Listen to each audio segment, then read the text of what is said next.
It's the 5th day of September. The year is 2022. From wherever you're watching us in the capital city of Nairobi and around the world, good evening and welcome. It was a moment of truth for the country.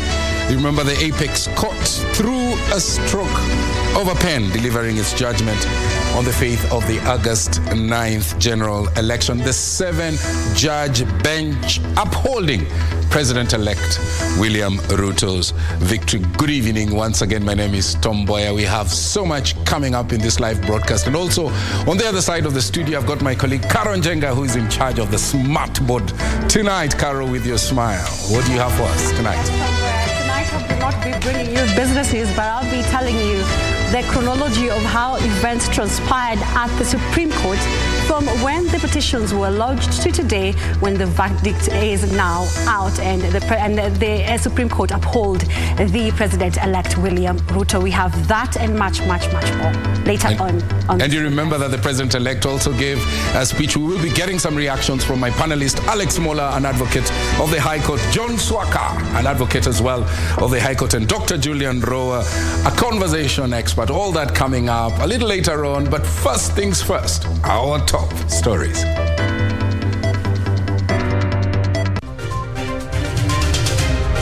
As a consequence, we declare the election of the first respondent as President-elect to be varied under Article 143 of the Constitution. The Supreme Court upholds President-elect William Ruto's victory. We accept the verdict, but do not agree with it, says Azimio presidential candidate Raila Odinga. The process of handing over is in progress through the Assumption of Office Committee, which actually has already begun its work as of August 10th, 2022. President Uhuru Kenyatta undertakes to ensure a smooth transition of power. My administration shall do justice to all, regardless of their social status, religion, ethnicity, gender, whether they voted at all or whom they voted for. Mine will be a government guided by law and devoid of political victimization, pledges President-elect William Ruto.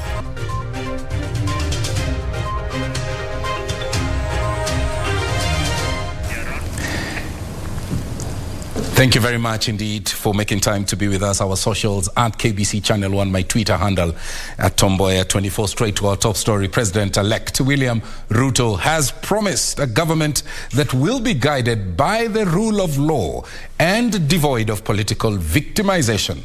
While welcoming the decision of the Supreme Court to uphold his win, Ruto said that his administration will be open to criticism and not interfere at all in the constitutional bodies discharging their mandates. Ruto said that his election was a testimony for many and opens possibilities for all, irrespective of their background, where they come from, or even their financial status. Nancy Okware opens this live broadcast with that report.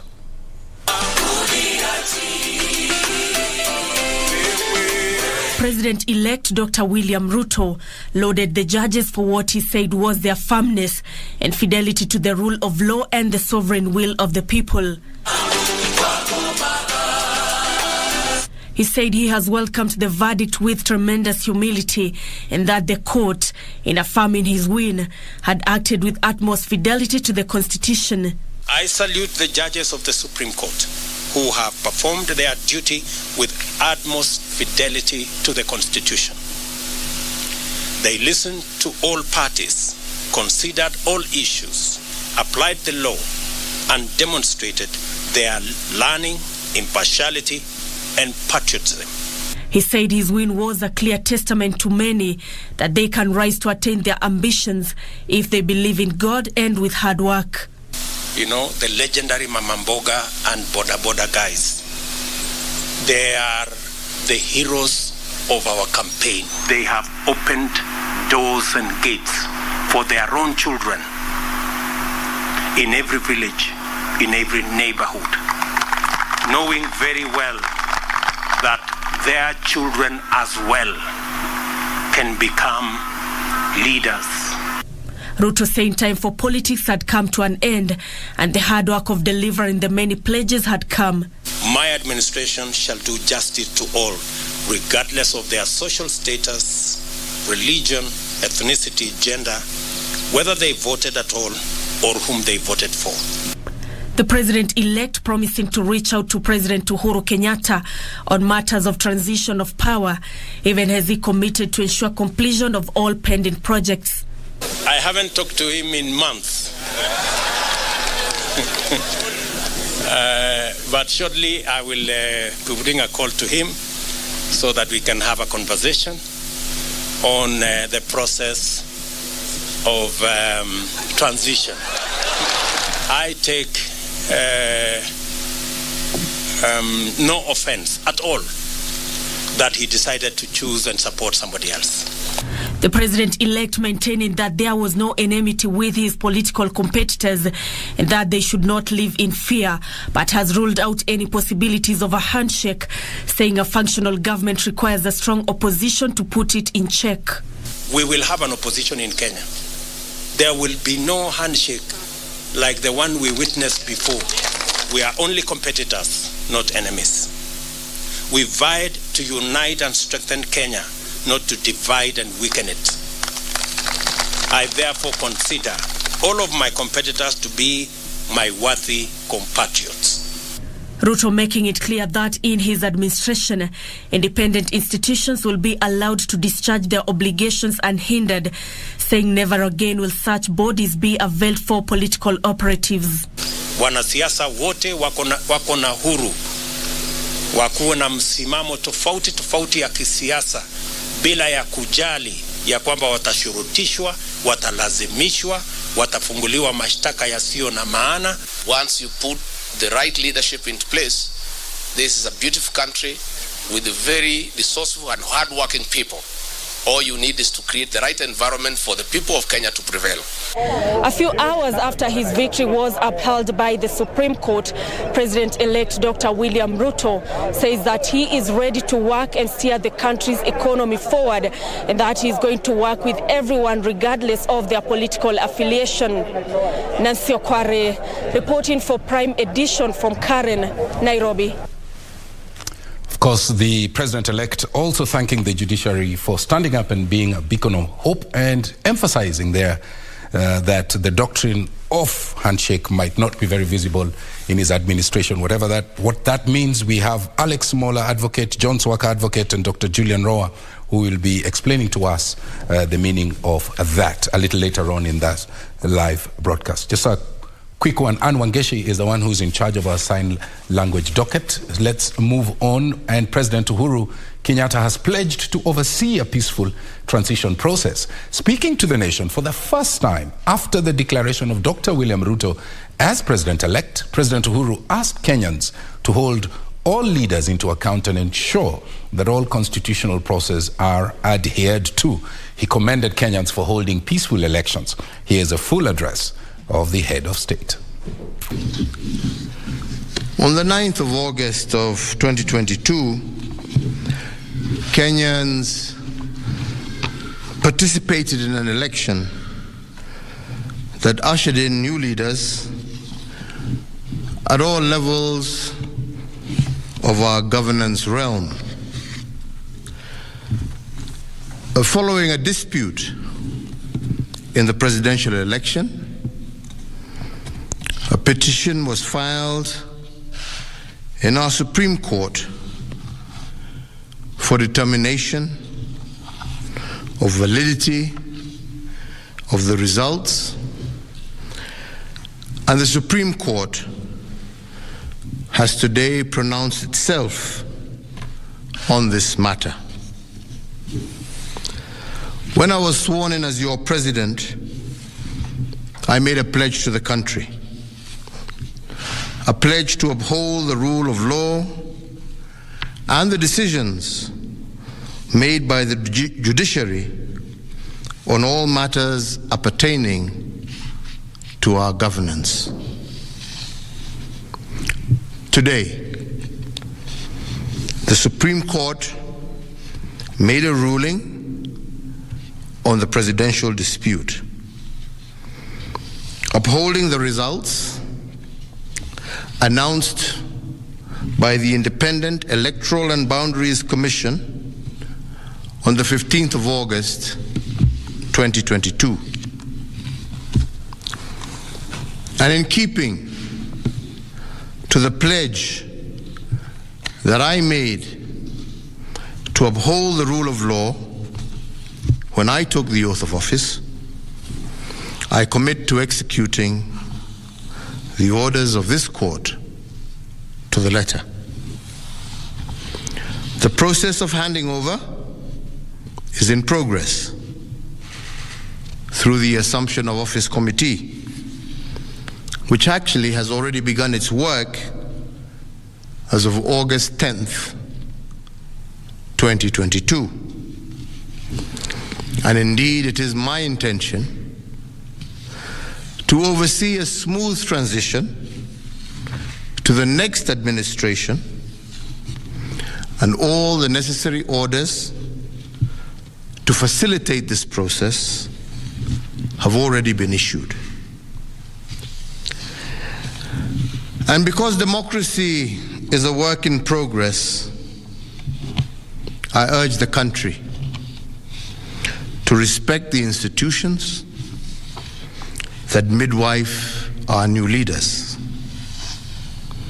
And in doing so, I also urge citizens to constantly put them under scrutiny, for this is the civic duty of every single Kenyan. In particular, this civic duty requires every citizen to constantly put the truth presented by our constitutional institutions to test. And they must test them for coherence, but also for correspondence. They must constantly scrutinize the coherence of the truth given by these institutions, and to ask themselves whether the truth has been coherent from one election to another. Has there been a consistent pattern that is acceptable to our democratic ethos? We must ask ourselves, is it about numbers or is it about process?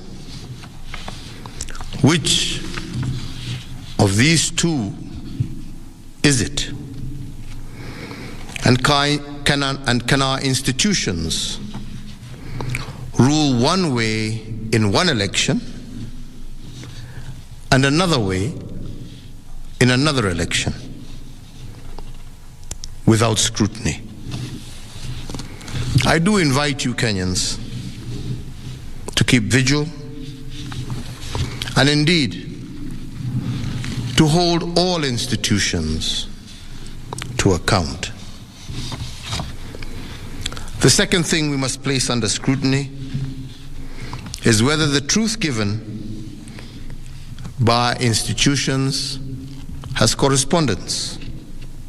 That is, do the truths given by our institutions correspond with what is observable by the citizen? True beliefs and true judgments must correspond to the actual state of affairs. But do our constitutional institutions meet this threshold? While we must appreciate these institutions, we must also hold them to account at every juncture. And their truth has to be consistent and coherent. This is the only way we will build our democracy. I want to take this opportunity to thank every single Kenyan for holding a peaceful election. And for this, I want to thank God, and I want to thank our political parties, but I also want to thank every single individual Kenyan for bringing us thus far. I want to wish well all who have won as they guide our country into the future. And I thank you all for the opportunity to serve, and I say, may God bless you all, and may God bless this great Republic of Kenya. Asante. Outgoing President Uhuru Muigai Kenyatta there. Now, the Supreme Court has unanimously upheld the election of William Ruto as the president-elect in the August 9th presidential election. The 7-judge bench dismissed the consolidated presidential election petition by the Azimio la Umoja One Kenya presidential candidate Raila Amolo Odinga and his running mate Martha Karua. In a summarized ruling read by Chief Justice Martha Koome, the judges affirmed that President-elect William Ruto garnered 50+1% of the vote as stipulated by the Constitution for a presidential election win and was duly elected in accordance with the Constitution. The judges, further ruled that although a number of irregularities and illegalities were witnessed in the presidential elections just conducted by the IEBC, they had no effect at all on the final result of the presidential poll. Ben Chumba takes us through the judgment by the Supreme Court. As a consequence, we declare the election of the first respondent as president-elect to be varied under Article 143 of the Constitution. Blow by blow, all the 7 judges of the Supreme Court knocked out entire petition by Azimio la Umoja One Kenya presidential candidate Raila Odinga and his running mate Martha Karua. First to be dismissed were allegations that the technology deployed by IEBC failed to meet the standards of integrity, verifiability, transparency to guarantee credibility of results. The Supreme Court judges finding no evidence to support the allegations. No credible evidence meeting the requisite standard of proof of access to the system by unauthorized persons was adduced by the petitioners. The scrutiny report prepared by the registrar of this court did not reveal any security breaches of the IEBC's RTS. On whether there was interference of Forms 34A from the polling station to the IEBC portal, the Apex Court ruled that the petitioners failed to provide credible evidence to justify allegations that 11,000 Forms 34A were staged and modified by unknown individuals.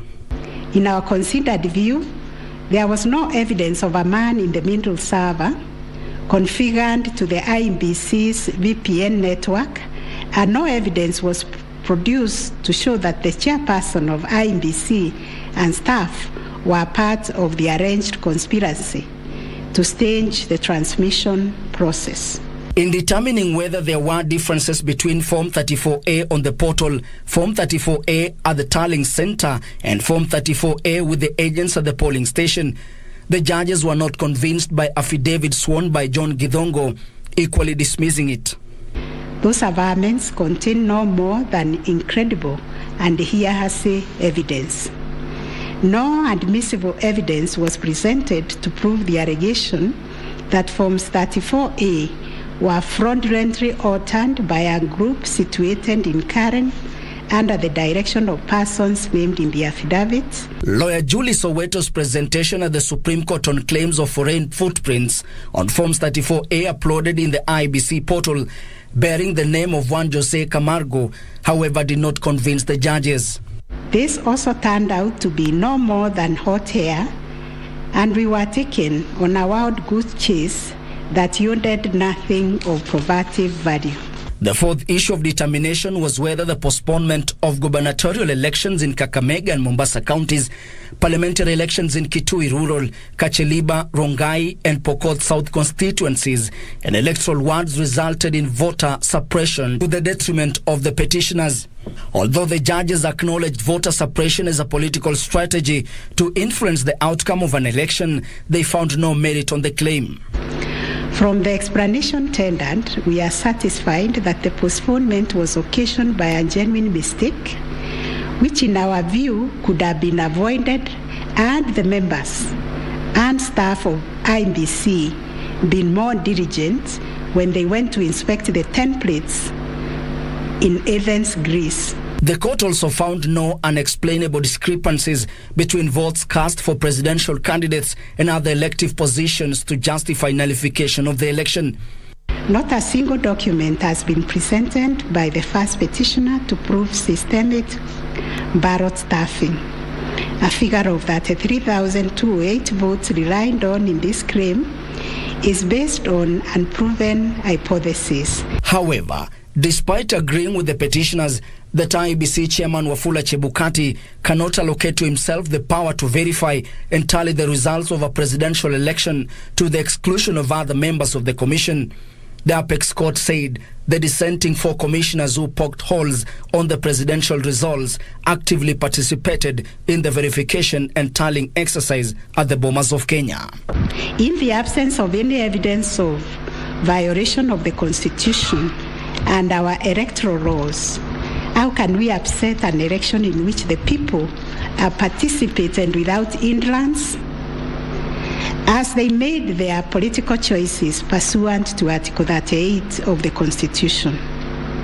To do this would be tantamount to subjecting the sovereign will of the Kenyan people to the quorum antics of IEBC. This we cannot do. The aggregation of the percentages garnered by four presidential candidates and the final tabulation announced by IEBC Chairman Wafula Chebukati was also approved by the court. Consequently, we find that the petitioners did not provide a watertight case to warrant the setting aside of the results of the presidential election on the basis of not having met the threshold provided under Article 138(4)(a) of the Constitution. Although a number of irregularities and illegalities were witnessed in the presidential elections conducted by IEBC, the judges, however, said it had no effect on the final result of the presidential elections. The Apex Court promising to provide a detailed judgment in 21 days. Ben Chumba, Prime Edition. Of course, the Supreme Court also finding Soweto's description, or rather Senior Counsel James Orengo finding Soweto's description, the Supreme Court's description of Soweto's evidence as hot hair. We are delighted to have in studio later on Alex Mola, who's an advocate, and John Swaka to just break that down to us what it means. So we encourage you to stay with us. But let's move on. Azimio la Umoja One Kenya Party leader Raila Odinga says that even though he respects the Supreme Court's ruling that dismissed his petition against President-elect William Ruto's election, he disagrees with the Apex Court's decision. In a statement, Raila took issue with the dismissal of all the 9 grounds of petition, as well as the language the Apex Court used in the ruling. Gishuki Washira has the details. The Azimio la Umoja One Kenya Coalition Party leader Raila Odinga has disagreed with the unanimous decision by Supreme Court judges upholding President-elect William Ruto's election. Raila, however, says he respects the opinion of the court because he believes in the rule of law and the Constitution. In a statement, Raila says, "Our lawyers proffered irrefutable evidence and the facts were on our side. Unfortunately, the judges saw it otherwise. We find it incredible that the judges found against us all 9 grounds. An occasion resulted to unduly exaggerated language to refute our claims." No admissible evidence was presented to prove the allegation that Forms 34A were fraudulently altered by a group situated in Karen under the direction of persons named in the affidavit and video clip attached to it. As a matter of fact, these 2 affidavits amount to double hearsay and incapable of being proved at each of the rears. We turn to Form 34A for Gasharaigo Primary School, which was sensationally presented by Madam Judy Soweto, advocate, to show that one Jose Kamango accessed the RTS and interfered with the result contained therein. This also turned out to be no more than hot air, and we were taken on a wild goose chase that yielded nothing of probative value. The Azimio la Umoja party leader further indicates the judgment will by no means end his movement, but inspire the party to redouble its efforts to transform the country into a prosperous democracy. Raila thanked his supporters and promised to communicate in the near future on what he termed as plans to continue the struggle for transparency, accountability and democracy. Gisho Kiwashira, Prime Edition. Now, lawyers representing the Azimio la Umoja presidential candidate Raila Odinga and his running mate Martha Karua have termed the Supreme Court unanimous presidential election petition verdict as ideological for not addressing pertinent questions raised. This, as their counterparts from Kenya Kwanza hailed the judgment, saying that the will of the people had been heard. Sarafina Robi reports. The unanimous decision by the 7-judge bench of the Apex Court has elicited mixed reactions from parties involved in the presidential election petition. Led by Senior Counsel James Orengo, lawyers representing Azimio la Umoja, One Kenya, Raila Odinga and Martha Karua have faulted the unanimous judgment for failing to address pertinent questions raised, such as opening the Independent Electoral and Boundaries Commission service for a full audit. We accept the decision, but we do not agree with it. The best way for this court to have made a decision was with the servers to be fully opened and all the election materials be placed before the court. But we wanted a proper audit. The lawyers further claim the issue of foreigners infiltrating the KIMS Gate was not addressed, questioning the Supreme Court's registrar's report. The involvement of the Venezuelans for a full month before, half a month before the elections and up to the 16th of August was not explained. Gentleman Camargo's name was not supposed to be on Form 34A. If at all he was involved in this election, he was involved on the technology side.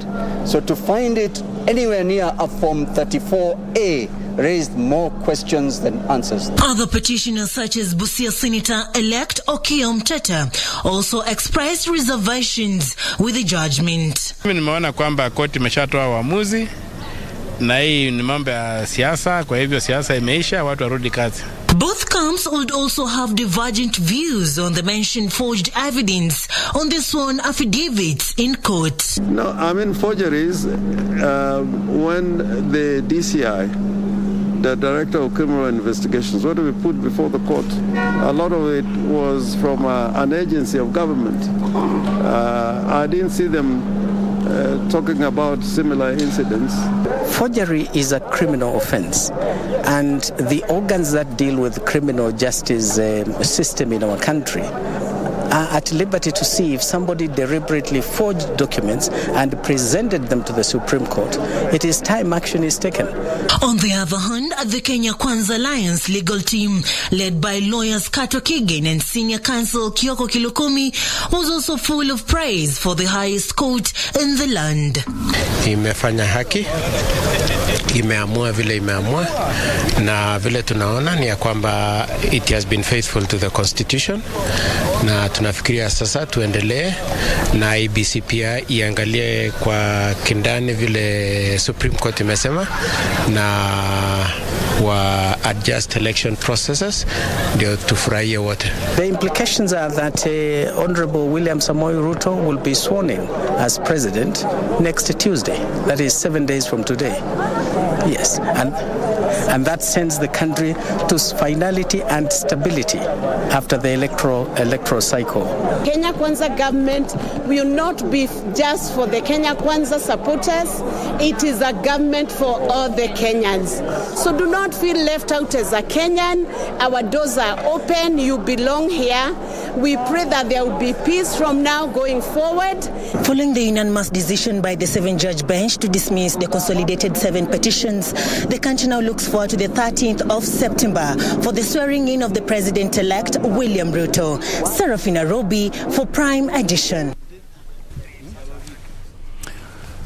Well, the Independent Electoral and Boundaries Commission also weighed in, the chair Wafula Chebukati hailing the Supreme Court for vindicating the electoral body and ruling it conducted a free, fair, transparent and credible general poll. Chebukati at the same time clarified the 4 dissenting commissioners are still members of the electoral body despite their differences. The Independent Electoral and Boundaries Commission had been listed as a respondent in the presidential petition at the Supreme Court, where it was accused of contravening the Constitution.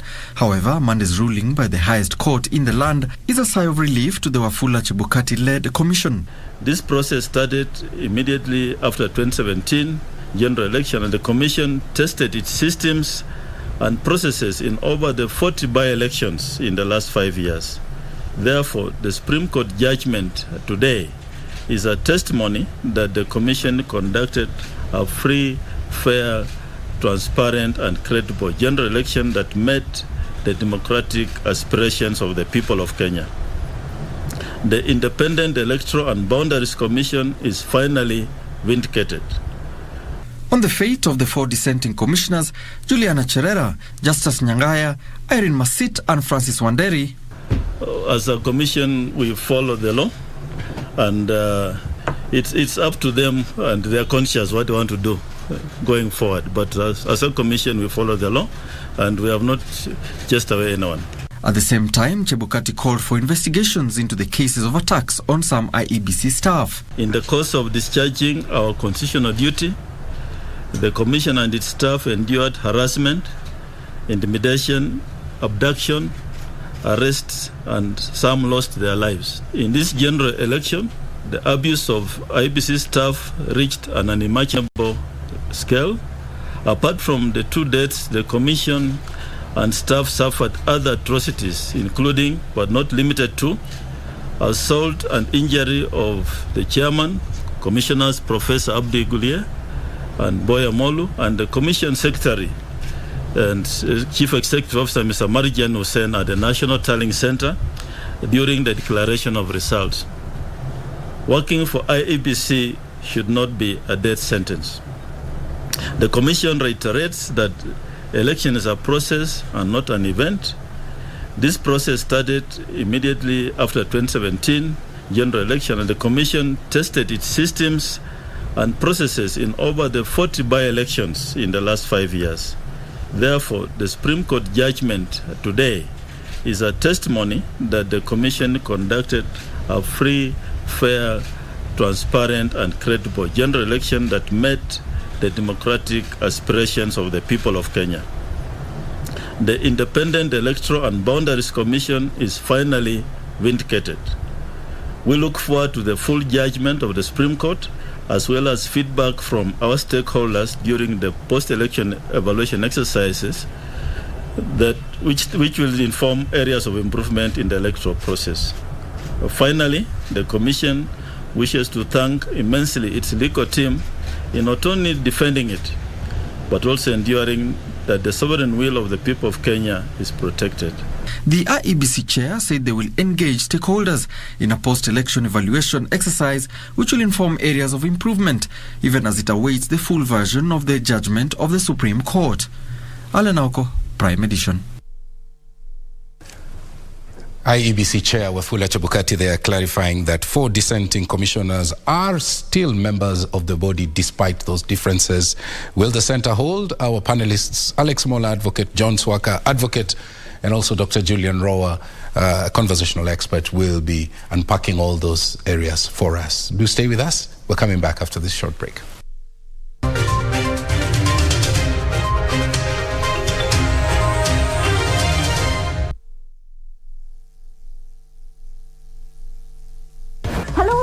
Good boys gone bad. Eric Omondi has evolved from being a comedian to now being the king clout chaser.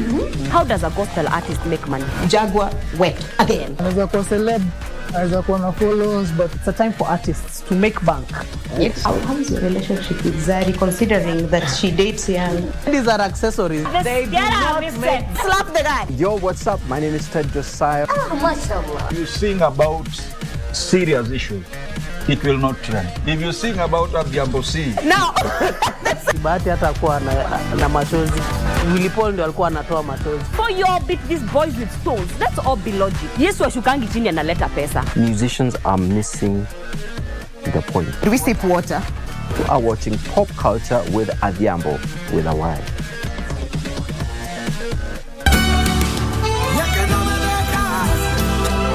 How do you find your grandmother? How much do you love her? Come on, you have to trust me. What's going on, Madam Warden? Please tell me, am I being set free now? I want to talk to her and hear from her what happened on the day my father died. But who really are you, Mother? The unfaithful woman who left me to run off with another man like what my dad had said? Don't start jumping to conclusions. But why not? Huh? No, I don't want to go back. I don't want to go back. I don't want to go back.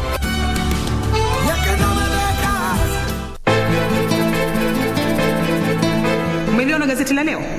This is still disturbing. Hivi ndo weza kuwashapatana basi. Huyo alipita iko wapi? Ngoja lifunguke. Kwani yuanza yeye kupenda? Atakuachaje siku zote hizo aje akurudie sasa? Yaani hapo hushiki mita. Nimekupigania sana Leo. Tumepitia mambo mengi sana mimi na wewe. Babangu mimi nitamwambia nini? Na usijaribu kunidanganya. Usijaribu kunidanganya kwa sababu faili niliziona.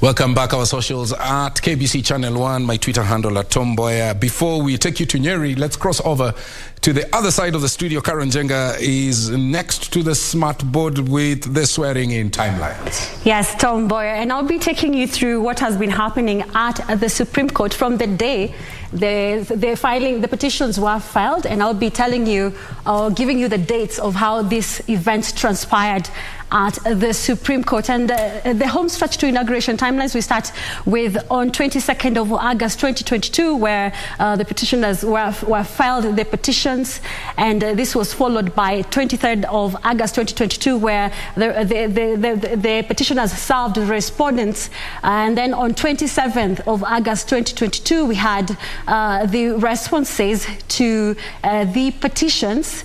This was followed by on 28th, that is the following day, on August 28th, where rejoinder to responses also had also responded to this petitions, or rather joined these petitions. On 29th of August, we had interlocutory on applications. This was followed by the pre-trial conference, which happened 8 days from the filing of the petitions, and also, or rather 7 days. And this also was followed by on 31st of August, where the third parties, that is the friends of the court applications, filed the applications which were filed and served. On this was now followed by the 14 days from the date of filing and hearing and determination of the petition, now to today, where the verdict, which is 5th of September today, where the verdict, that is Ruto's win, was upheld. And this now will proceed to the 13th of September, where that is Tuesday next week, where President-elect William Ruto will be declared or will be sworn in. That's the chronology of what has been happening at the Supreme Court, Mboya. Many thanks indeed there, Caro. That's a home stretch to the swearing-in ceremony. Make sure you stay tuned here, because we will be covering all those events live right here. Let's go to Nyeri County, where Governor Mutahi Kahiga has pledged to donate 50 buses to ferry area residents to the Kasarani Stadium for the swearing-in ceremony of President-elect William Samoei Ruto. Kahiga spoke in Nyeri town after leading area residents in celebrations following the upholding of Ruto's win by the Supreme Court. Nyeri is also the home county of Deputy President-elect Rigathi Gachagua.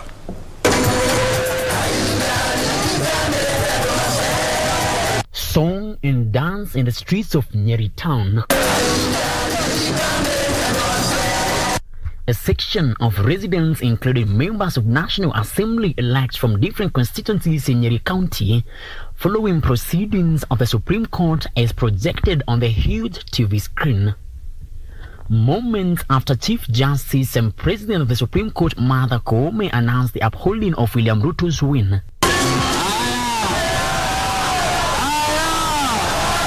Governor Mutahi Kahiga with his deputy David Kaniniria promised to ferry residents to Nairobi in 50 buses to witness the president's swearing-in ceremony. Watoto wa Maumau, na ukituona hapa, sisi tulifanya maamuzi.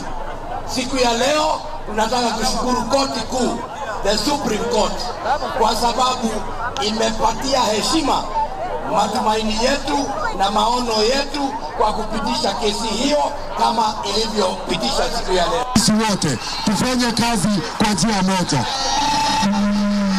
na tunamwalika President wa tano wa taifa la Kenya, William Samoei Ruto, kuanzia hapa Nyeri kurudishia Wakenya shukrani. Residents could not hide their joy after the unanimous verdict by the country's apex court. Jina mimi naitwa Charles Macharia. Mimi ni mfanyi biashara hii kaunti ya Nyeri, Nyeri town. Kwanza ni furaha ya kwamba kura yangu nimeona kweli inaongeaga. Kwa wakati huu ama kwa msimu huu, kura yangu ishaongea na ndio meelekezwa na kura yetu kwenye tulikuwa tunaomba. Naye Mungu ametimiza na ndivyo tuko na furaha. Mimi naitwa Bao. Mimi ni mfanyikazi Nyeri. Businessman Nyeri. Nimefurahi sana kwa kupita kwa Ruto, kwa maana walisema hatakuwa president. Na Mungu ndio bere. Ningehisi wapinzani ama the opposition, ningewasihi ya kwamba maana Wakenya wameongea. The will of the people have spoken. And when the will of the people have spoken, we urge them to uphold the rule of the law. And again, we welcome them to work with the government. Kwa majina naitwa Meli. Nimeshukuru sana kwa sababu ile maombi tulikuwa tumeomba haikupotelea ndani. Kwa sababu William Ruto wakati alitangazwa kama mshindi wa IEBC, mvua ilinyesha hapa Nyeri. Hata leo asubuhi Martha Koome akienda kutangaza, mvua ilinyesha. Sasa tunaona kuna Mungu ako mbinguni. Jina langu naitwa Mboya Macharia. I'm here by Nyeri, nimekuja masomo. I'm pursuing civil engineering, but siku ya leo niko na furaha kwa sababu nimejua watu wa Nyeri like we are united and we are happy because dynasty is over. Miguni. Mimi kitu yenye nilikuwa nataka kabisa iishe kabisa ni dynasty. Familia tatu iishe na imeisha, nimetosheka. Grateful today kwa sababu ya huyo ushindi ambao umepeanwa leo na Supreme Court, na sasa obiletu sasa ni kuweka amani kote nchini. Mimi ni mkaji wa hii Nyeri.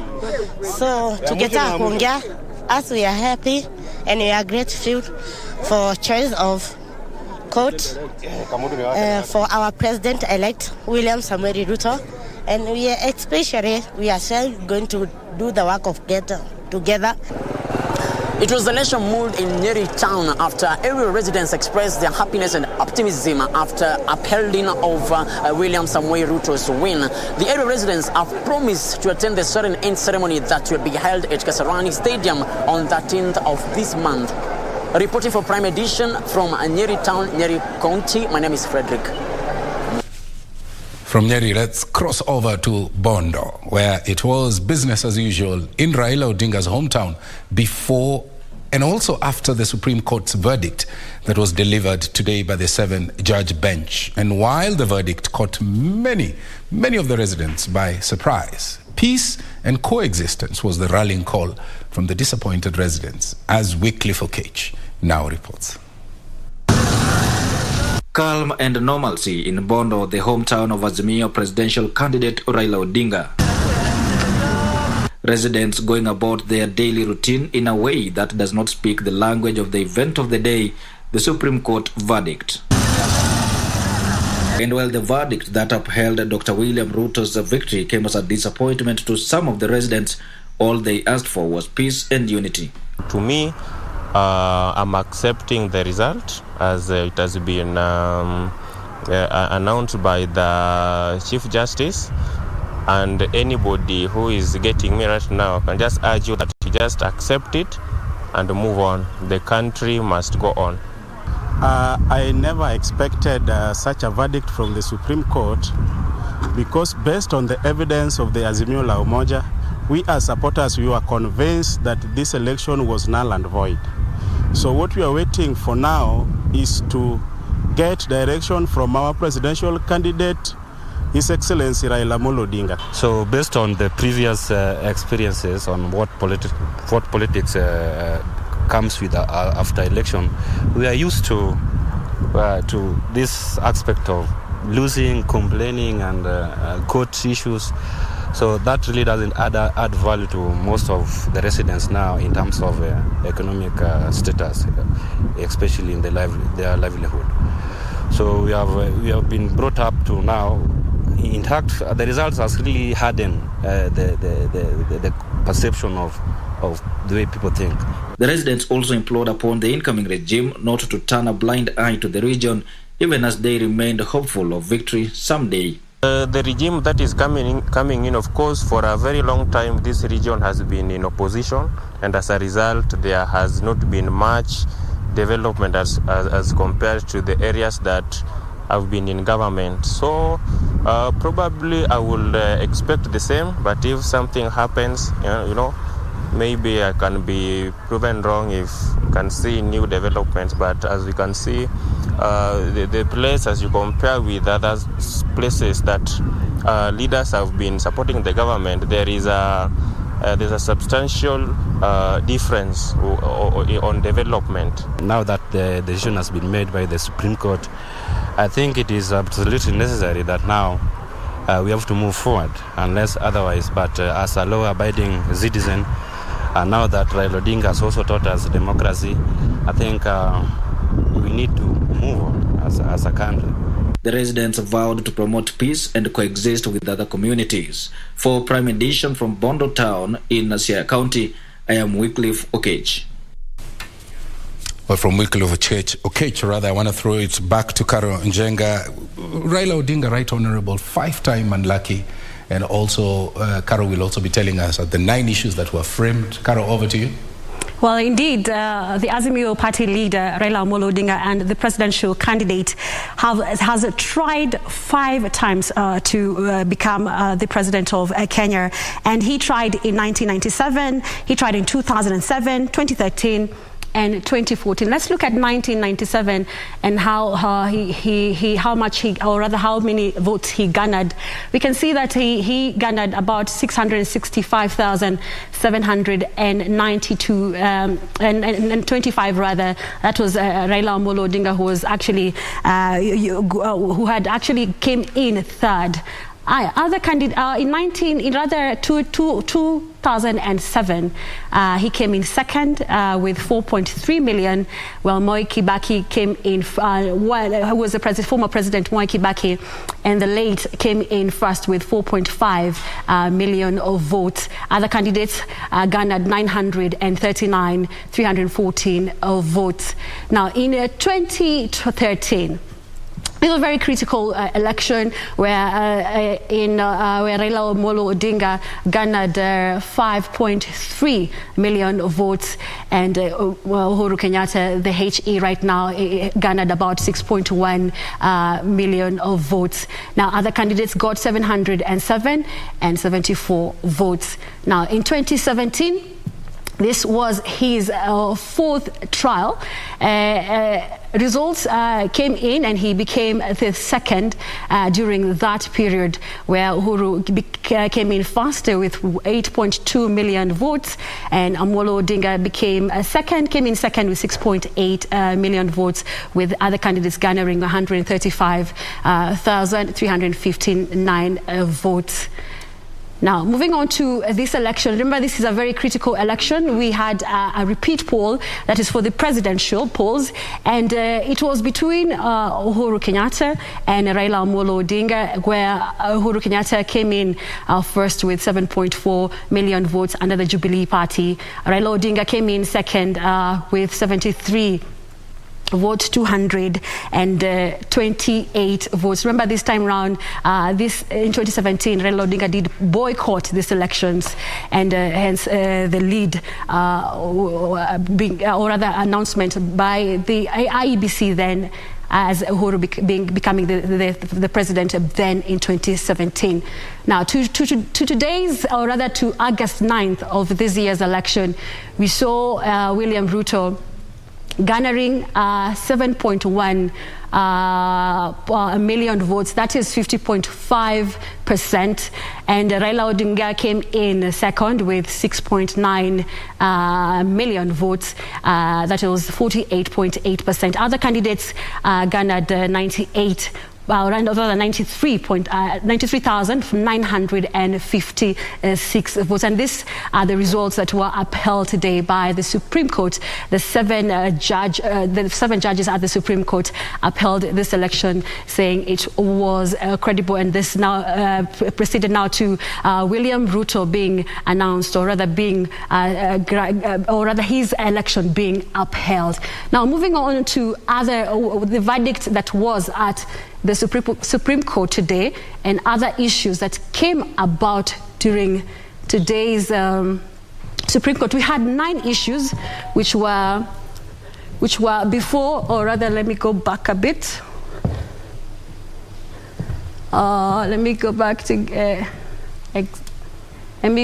a bit and go to, yes, the verdict, Supreme Court verdict. Let's look at the 9 petitions that were lodged at the Supreme Court from when it began. We have the first issue, that was whether technology deployed by IEBC for the election met the standards of integrity, verifiability, security, and transparency to guarantee accurate and verifiable results. And the verdict was, Supreme Court said it is not persuaded that the IEBC technology did not meet the standards for ensuring that the accurate and verifiable outcome of the August 9th polls. The second issue was on interference with the uploading and transmission of Form 34A from polling stations to the IEBC public portal. The verdict today was there was no credible evidence that there was any tampering with the uploading of Forms 34A to the public portal. Moving on to the third issue, whether there was a difference between Forms 34A uploaded on the IEBC public portal and the Forms 34A received at the National Tallying Center, and the forms issued to agents at the polling station. Now, the verdict came in today, and there was no significant difference between the Forms 34A posted to the public portal and those presented at the National Tallying Center. Moving on now to the fourth issue, we had whether the postponement of the gubernatorial elections in Kakamega and Mombasa counties, parliamentary elections in those areas that you can see on your screen, and also in those wards, whether they contributed or resulted to voter suppression to the detriment of the petitioners. And the court findings today was that there was no evidence that the postponement of the election in Mombasa, Kakamega, Rongai, and 5 other across the country caused suppression. Fifth issue is whether there were unexplainable discrepancies between votes cast for presidential candidates and other seats. The verdict today came out, and the Supreme Court found that there was no evidence of unexplained discrepancies between votes cast and in various elective positions across the country, and those cast in favor of the president. Fraud must be proved beyond any reasonable doubt. That was from Chief Justice Martha Koome. Now, the sixth issue was whether the IEBC carried out the verification, tallying, and declaration of results in accordance with the Constitution. And today the ruling was IEBC carried out the verification and tallying of a declaration of results in accordance with the provided constitutional law. The 4 commissioners were present and active in the tallying, and the election cannot be nullified without evidence. Now, to the seventh issue, whether the elected, or rather the declared president-elect attained 50% plus one vote of all the votes cast, rather, in accordance to the Article 138(4) of the Constitution. And the findings, or rather the ruling today, was that William Ruto received the prerequisite 50% plus one vote to be declared president-elect. Now, the eighth issue is whether there were irregularities and illegalities of such magnitude as to affect the final result of the presidential election. And the ruling was illegalities and alleged illegalities and irregularities were not of a magnitude that would affect the election's proclaimed results. That was Chief Justice Martha Koome. And the ninth and the last is what reliefs and orders can the court grant and issue. And today, the Supreme Court declared the first respondent, William Ruto, as the president-elect to be valid under Article 143 of the Constitution. Those are the 9 issues that were pertinent at the Supreme Court that has resulted to a president-elect being, or rather has resulted to today's verdict declaring president-elect as the president. Thank you, Carol. There's a 10th one here. There's a constituency called the social media. The Kenyans on the social media space were in their natural element today as the Supreme Court upheld President-elect William Ruto's win. For some, it was outright congratulation messages, but for others, it was downright heartaches. Teresa Mutai tracked the sentiments of the Kenyan social media warriors, or warriors if you like, and highlights the ups and the downs. The ups and the downs. Remarkable day it has been, and surely this wouldn't pass by the keyboard warriors without having quite a lot to say.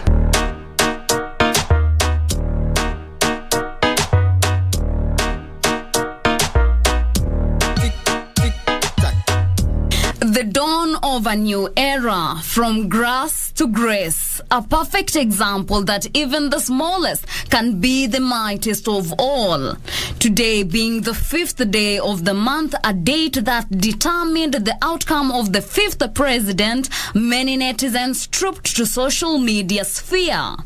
As the Supreme Court ruling drew nearer, possibly for all Kenyans, noon was no longer time for high noon tea, but rather a time for deep deliberations. Meme Lord wrote, "For once, Kenyans are looking forward to a Monday the 5th, to determine the 5th. Hilarious, huh? For a nation that never looks forward to Monday. Jesus is Lord. The social media realm has also seen a generous amount of congratulatory messages from across the political divide. Kipchumba Murkomen tweeted, "Thank you, God. I have no words. Congratulations to our 5th president, Dr. William Samoei Ruto.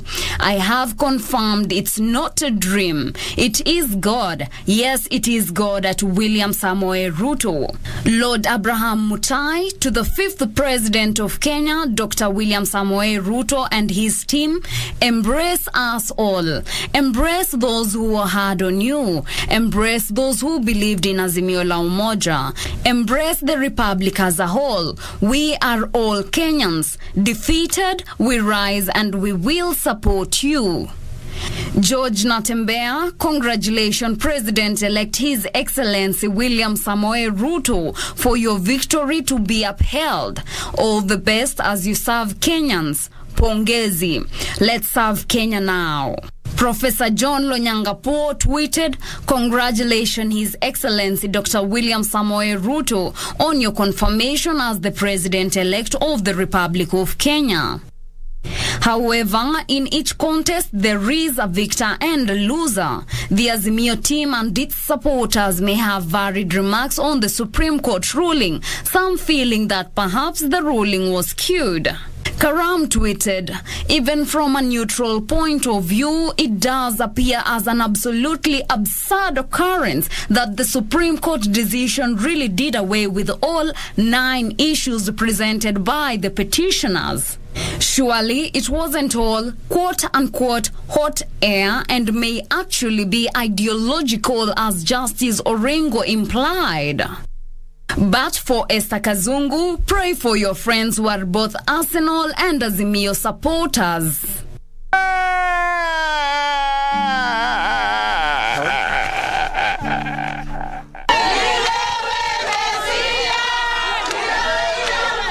It goes without saying, but I will say it anyway, that in the midst of all celebrations and disagreements, netizens have proactively preached a word of peace. Derek, whatever the rulings, we need a peaceful Kenya. Love heart emojis. Ndiragu tweeted, "This is Kenya and Kenya is our business."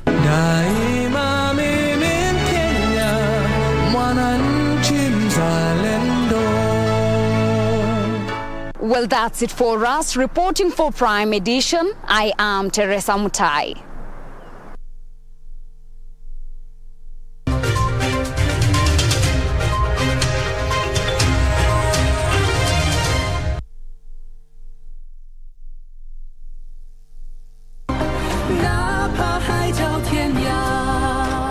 He's lived a tragic life. All these years, he's always been on his own. Let's pretend this never happened. But, even though I fixed her eyes, she can't handle brightness. Master, I'm finally back to see you. So, you know, all these years without my blood, why hasn't his body even changed a bit? I don't expect anything from you. I just want you to have a happy life.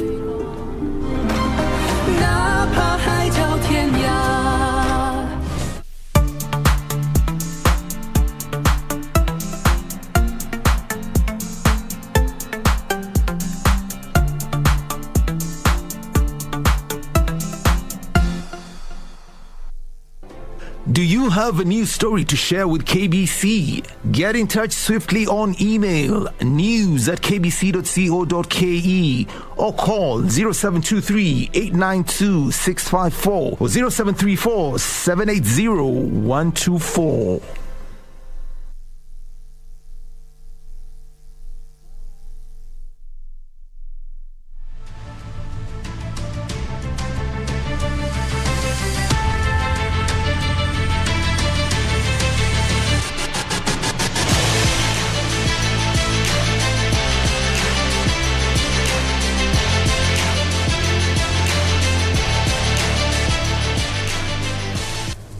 Oh, good evening. This is the KBC Sports Update with me, Richard Munga.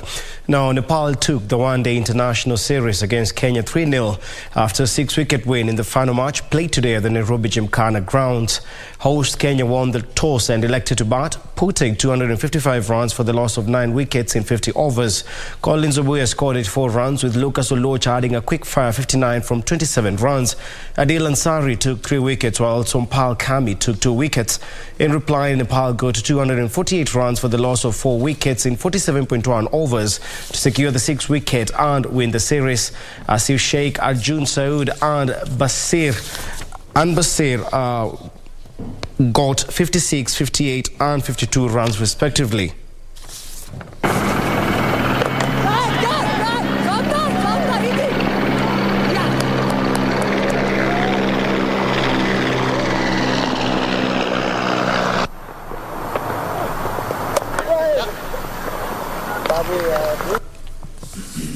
Meanwhile, the Africa Boxing Union middleweight champion Rayton Okwiri is set to take part in a non-title middleweight bout in October in Pennsylvania.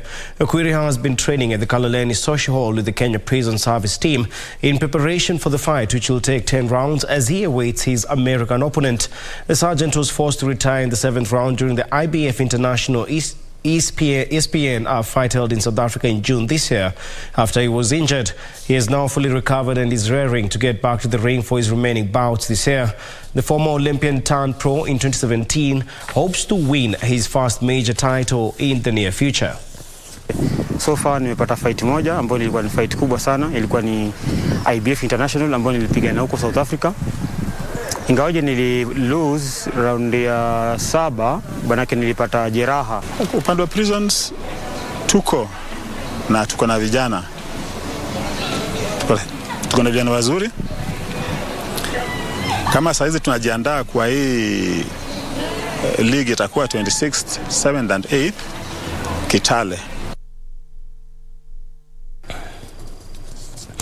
Also, America's Dustin Johnson hold an eagle put at the first playoff hole to win the Live Golf International in Boston and bagged the first prize of £3.9 million. The two-time major winner beat Chile's Jorge Neyman and India's Anirban Lahiri in a three-way playoff. The trio also finished their 54 holes on 15 under. Lee Westwood bogeyed the last to miss the playoff and finished joint fourth alongside champion Cameron Smith, who was making his Live debut. Johnson carried a 5 under par 65 with the sixth birdie of the day, coming at the 13th hole.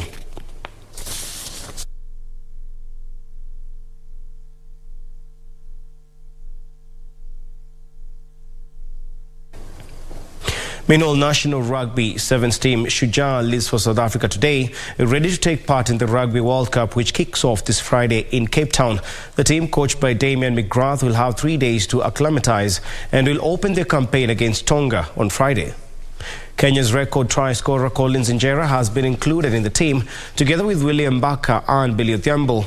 Others are Nelson Ayo, Samuel Olech, Jeff Oloch and Haman Humo, among others. Kenya will face Argentina in the round of 16 if they beat Tonga this Friday. Shujaa is appearing at their 6th consecutive Rugby World Cup sevens since their debut in 2001 in Mar del Plata, Argentina. Kenya reached the semi-finals at the global event in 2009 and 2013.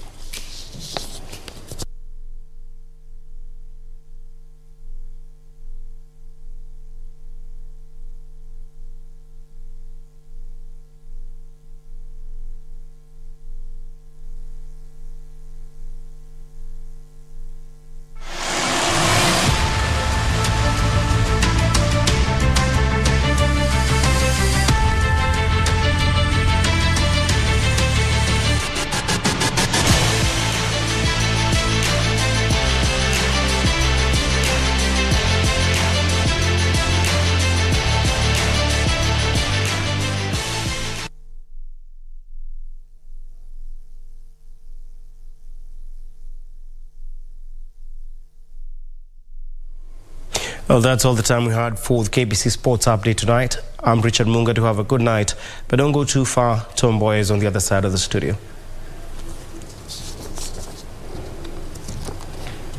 Yeah, that's right. I'm on this side, and so is Carol Njenga. Is Carol? Are you signing out? Well, that is all. Well, that is all we had for you. But we hope now that the verdict is out, business can go back to normal, and you can see the economy grow on an upward trajectory going forward. That is it from me. My name is Caroline Njenga. Have a good night. Thank you, Njenga. Thank you, Njenga. She was not presenting the business news today, but I'm super excited that she invoked a business terminology there. So thanks again, Carol. Yes. Well, we're taking a short break. Remember, on the other side of this live broadcast, we have an interactive segment. I'm so delighted to have Advocate Alex Mola, who's on set. You can see them there on your screen. Alex Mola on your extreme left of the screen. We do have John Swaka, who's also an advocate of the High Court, right at the center, very safe in between Alex Mola and Dr. Julian Rowan, a conversation expert, on the right side of your screen. I want to thank these gentlemen for honoring our invitation. Stay with us. We'll be back in a moment.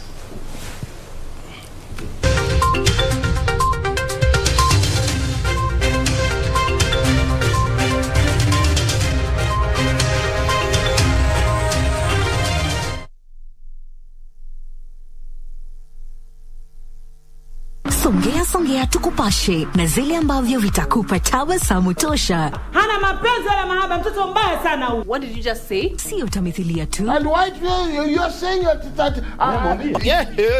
ni tamthilia tosha. Alinishika hivi. What? Sio burudani tu, ni burudani tosha. It is the day that the Lord has made. Na sinema bomba. Kabisa kama uelewi kitu inafaa uelewe. Na mada za kusisimua. KBC Channel 1, shirika la utangazaji Kenya.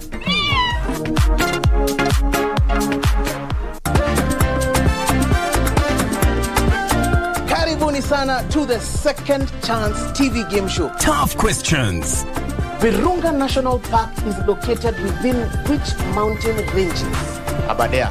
Aberdare, is that your final answer? Tough challenges. 3, 2, 1, go!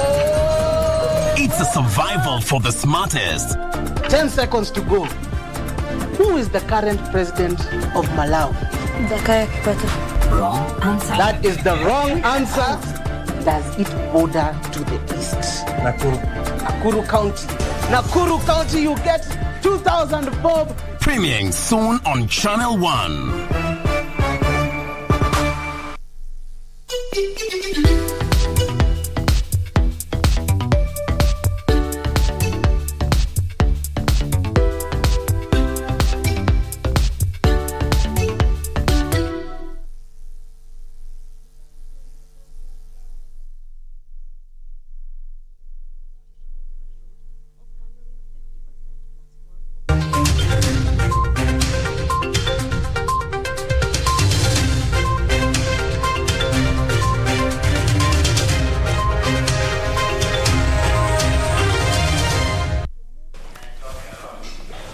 Welcome back. Remember our socials at KBC Channel 1. My Twitter handle at Mboya24. I'd already introduced them. Mola to my immediate left, Swaka in the middle, and Daktari.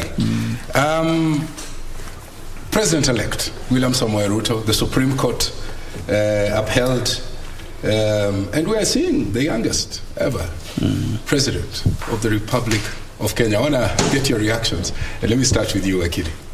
Yeah, first of all, of course, congratulations to Dr. Ruto because, truth be told, he has worked really hard to be where he is.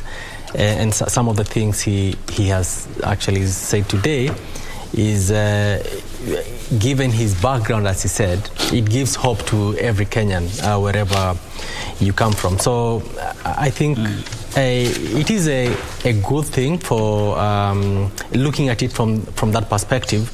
For every Kenyan, from whichever background you come from, that your dreams, as Obama said, are valid, no matter where you come from.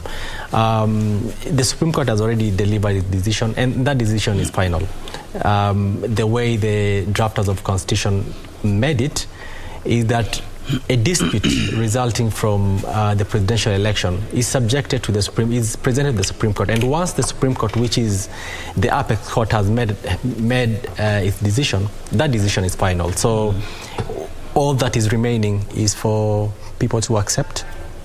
You might not agree with it, as I have seen, as your leader has said, and the advocates have said, but at least you have to accept that this is the decision of the court. And it's very important because we have to build confidence in our courts, because if we disregard the court orders, then it's a recipe for anarchy. So it's important that the decisions the court makes are respected. We are going to read in 21 days the reasoned decision, as they have said.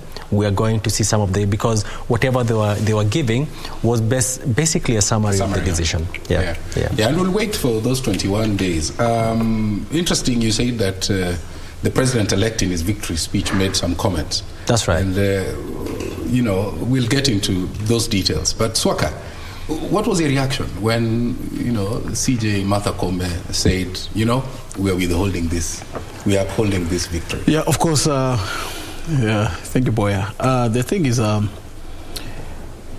this is the third petition we are having in our courts, Supreme Court, from the time the new Constitution of 2010 came into effect. We've actually been very active litigants at the Supreme Court when it comes to presidential elections. In 2013 it was a unanimous decision, 2017 was a split decision, and now again we've gone back to the unanimous decision. When you look at the decision that was basically rendered today, you realize that unlike in previous dispositions, judges have been able to outline their lines of reasoning, the substance and which guided them to reach where they reach in terms of their reasoning and their decision.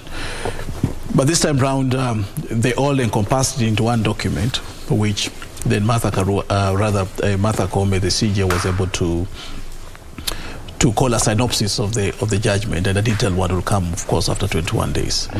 And then 2 or 3 things that varied from the other decisions, being that this decision was cumulative in the sense that the CJ read it on behalf of everyone else, so we couldn't get their points of termination. And again, it was a very unanimous decision as they well laid it, and it's a decision that went through all the 9 issues that the court had framed, and actually did not, or rather dismissed every of the issue. It did not uphold any of the issues, and in their dismissal of the issues, they said dismissal was unanimous.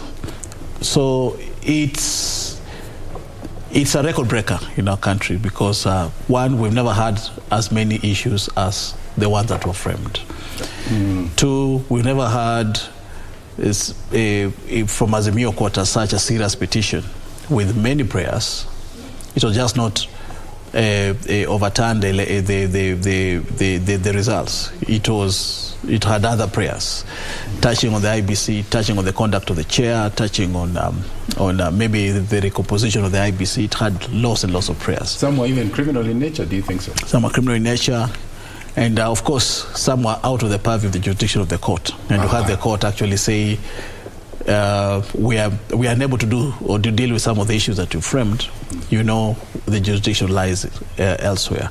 And so as they rendered their decision today, it was a shocker because we expected perhaps that 1 or 2 of the issues that have been raised would be maybe embraced by the court, but for them to go through all the issues and nullify them, all of them, on a unanimous position, I think that was a record breaker in our country. Yes. Swaka says it was a record breaker. He expected at least 1 or 2 or 3, all right? But he says all of them collapsed on their own weight. Now, what was your reaction first once that victory was upheld? First, strangely, I was not surprised. Yes, I saw this coming. First, election should not be won in the corridors of justice, in my view. Elections should be won machinally.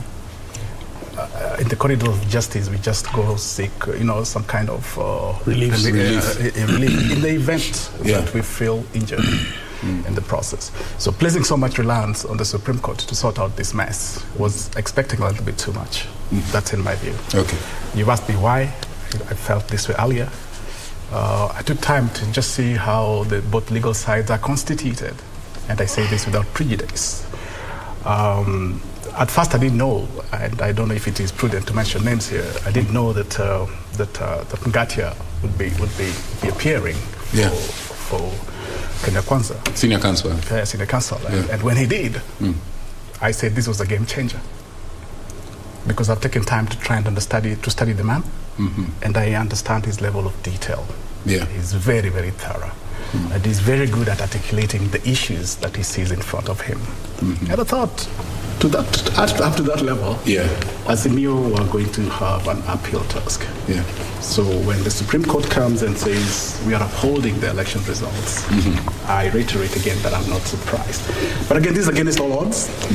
So like my friend here has mentioned, I'm laying the matters law, so this is just, it's just my opinion. But I want to mention here that against all odds, President-elect Dr. William Ruto has really outdone himself. And we must commend him for that.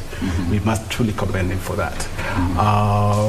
It's unprecedented, in my view, and it is phenomenal in the lessons that we can learn from this particular process and how he has gone about it. When we feel so defeated as a country because maybe the legislature is not really playing to the expectations of Mwananchi, the executive is not playing to the level that we expect as a Mwananchi, you end up taking a lot of pride as a Kenyan when you see how the Supreme Court and the courts of Kenya execute their responsibilities. Today I was very proud just listening to Chief Justice Martha Koome make those pronouncements.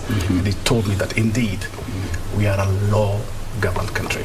So those are my initial remarks. Those are your initial remarks. Let me ask you, Wakili, before Swaka comes in. Or Swaka, maybe you want to say something? Yeah. Thank you for Doc. Of course, I'll just say that when this matters come to the floor of the Supreme Court, it's not even the issue of representation. When you hear what the CJ was alluding to was evidence. It's evidence that changes everything. Correct. Not because Mboya is there or Swaka or... And according to the court, there was a lot of talk. There was a lot of sensationalism. Yeah. But show us the evidence. Let your words be accompanied by substance. Yeah. And so the court said, as far as they were concerned, there were very hot submissions done, but they are not accompanied by substantive evidence, which will cause the court to overturn a judgment, an election.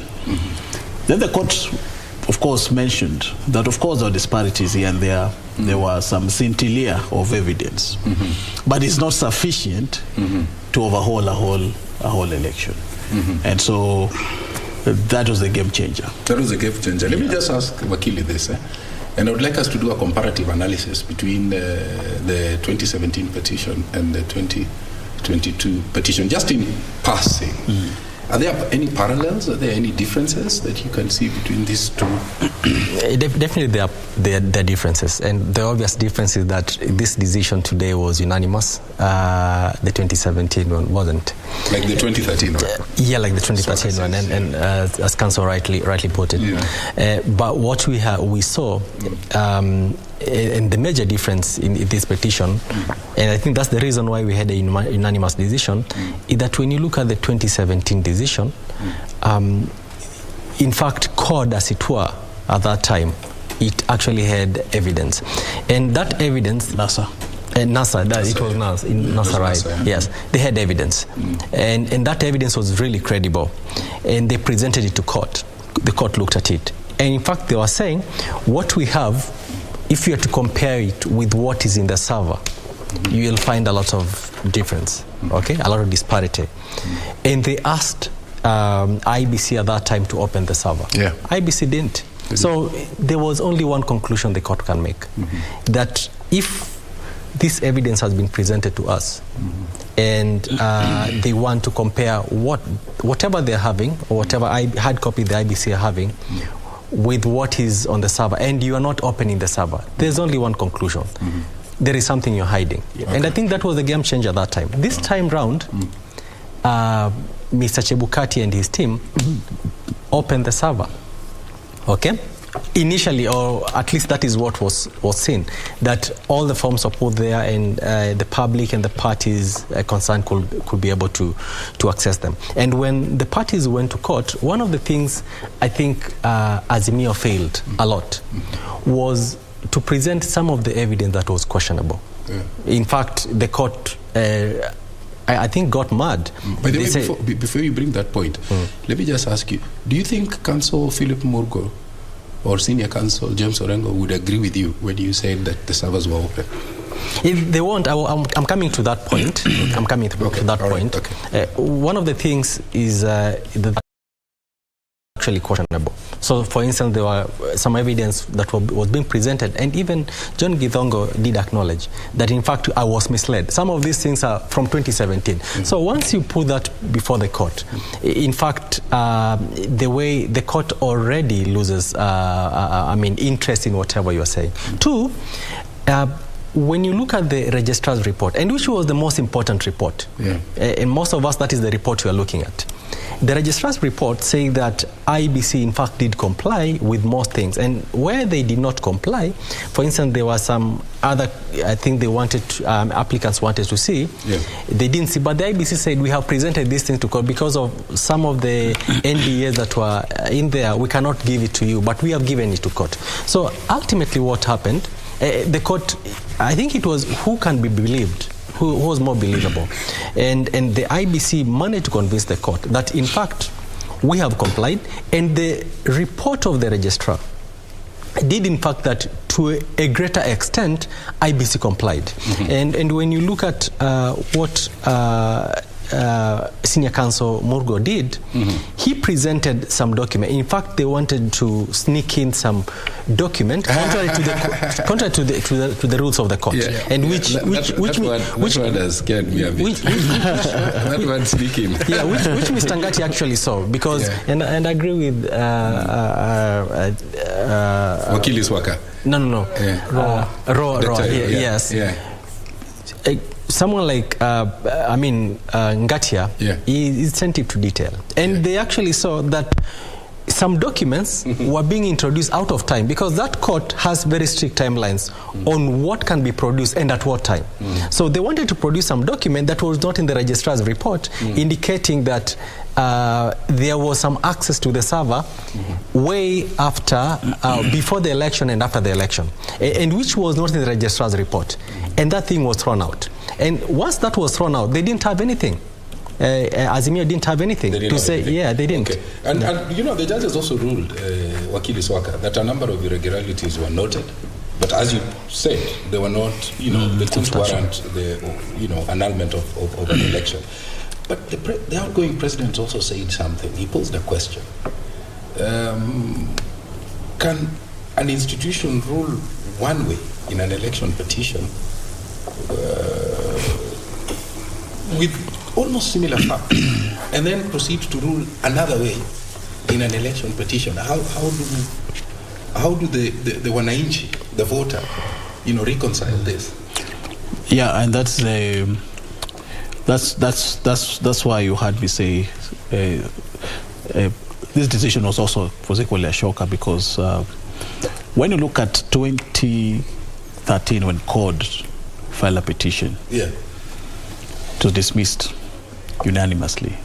In 2017, the court recollected itself. And of course, a part of the judges dissented, part of the judges agreed. Yeah. And so they voted, and of course, the majority's view was taken. The difference between 2017 and now is this. As I rightly put it, as my learned friend Mola rightly put it, they opened the servers in 2017. Yeah. Or rather, they failed to open the servers in 2017. Some were saying they're in France, people are asleep and all that. In 2022, again, the issue of the server arose. Now, this is where the contention is. The petitioners allege, or rather say, that servers were never fully opened. They never fully complied with the orders of the court. But on the other hand, IEBC is saying, no, we opened the servers to the best of our ability. That means they opened one. According to what the petitioner was saying, they opened one server. Yet there's supposed to be, I think, 5 or 7. So the rest were never basically interrogated or looked at. Then the court moves without hearing parties, that means the petitioners and the respondents, proceeds to rely on a report by the deputy registrar of the court, or rather the registrar of the court. And now the petitioners critique that report and say that that report was misleading to the court. They had their own position in regard to the servers. And now there is no other way they'll have been able to express themselves to the court but by giving out their report. But at the point of giving out their report is rejected. Remember in 2013, Raila Odinga's, part of Raila Odinga's documents were expunged because of those timelines. And yet, according to the court petition, the document that were expunged or not accepted by the court are the document that contained a great detail of evidence. And from there, it's been, when you look at 2017, the courts allowed all documents to be filed even out of town for purposes of getting into the substance of the matter. So anyone who came, the court said, okay, we're not going to strike this, we're not going to strike this, because there are a lot of applications of striking out pleadings. But the court said, no, let us just entertain and hear everyone, we'll make our decision. So the court looked at the entire substance. This time round, of course, there was that issue of document that came late, the ones that can be admitted and all that. The court still proceeded to allow most of the documents. Remember, the decision or the direction of the court to have the servers opened and the registrar make an independent report was arrived at during the course of the petition. Mm-hmm. And so there is no way any party, both the respondents or the petitioners, will have introduced that document within time. Yeah. Because then you're supposed to have filed all your pleadings before the commencement of the pre-trial conference. And so, just conclude that point. And so according to the petitioners, if the court was candid enough or kind enough to extend some latitude. Yes, and allow them to basically interrogate all the servers and give their own independent report, which the court then, which will be persuasive to the court, then the feeling that the court will have arrived at a very different position than the one they're able to arrive at today. Yeah, although I heard Mola, Senior Counsel James Orengo cite the Rogan word matter. And I'm wondering, what was the relevance of that case? I know it's a matter that has taken so long in the United States. Yes. But finally, what happened? Just give us a brief background. And then I think... and why Senior Counsel Orengo mentioned it? I think the reason he was mentioning it, because that particular case in the US had taken, I think, over 50 years without being overturned. And the reason why Senior Counsel has been saying, because for him, is that the struggle is still on. If you could listen to Senior Counsel, I think that is the feeling for Azimio as well right now. Mm-hmm. And so what happened? You want the facts forward? No, I mean he mentioned it in passing, and he said he cited that matter. Yes, and I got a feeling that a lot of people didn't understand where he was coming from. Basically, what he was saying, that all along the courts. And that was his feeling also, and he's allowed to have that feeling, that the court was having it wrong. And finally, I think with also the changing of time, the court got it wrong. I mean, got it right this time round, many years later. And what I think, when you juxtapose it with the decision that the court gave today, he felt that today the court got it very wrong. And the reason, as counsel has rightly put it, is that some of the things that the court ought to have looked at, they didn't. For instance, they were insisting, Azimio team was insisting that they had, in fact, evidence that the servers were breached. Yeah. And some of that evidence, and which was quite important for them, was actually not included. Okay, like as counsel has rightly put it. Okay, all right. And so I think the reason why Senior Counsel was quoting it, because for him he feels that this time they got it wrong. They ought to have looked at some issue that they didn't look at. But as I've already said, I think that court operates under very strict timelines and very strict rules. And when you look at how that court has operated, even when you look at Raila Odinga 2013, they expanded a 900-page document because of timelines and procedure. And this time round, in fact, I was shocked that the court did allow so many affidavits and other things out of time. But I think perhaps counsel is going to agree with me. It was actually because the filing of those documents, at the time of filing, the court's e-filing system had failed. And so the court looked at it and felt, if we don't allow these documents for failure of the court, then I think it will be prejudicial to all parties. So it allowed all the documents. But then and finally, after allowing all these documents, it said pleadings have closed if you follow the proceedings.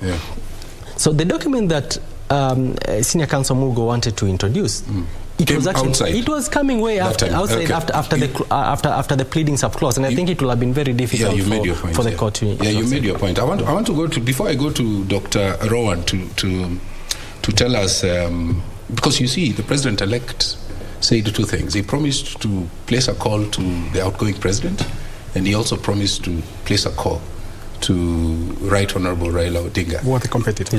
He's worthy competitor. And in my mind, because he has already poured cold water over the doctrine of handshake, in my mind, I'm just wondering how that conversation would go. Before I come to you, no problem. Let me just ask. We have seen Ghanaians' impressive record of holding peaceful elections, and they're attributing it to a number of factors. But top on that list is what they are calling the Inter-Party Dialogue Committee. That committee has got representatives from the clergy. That committee has got representation from the various political parties.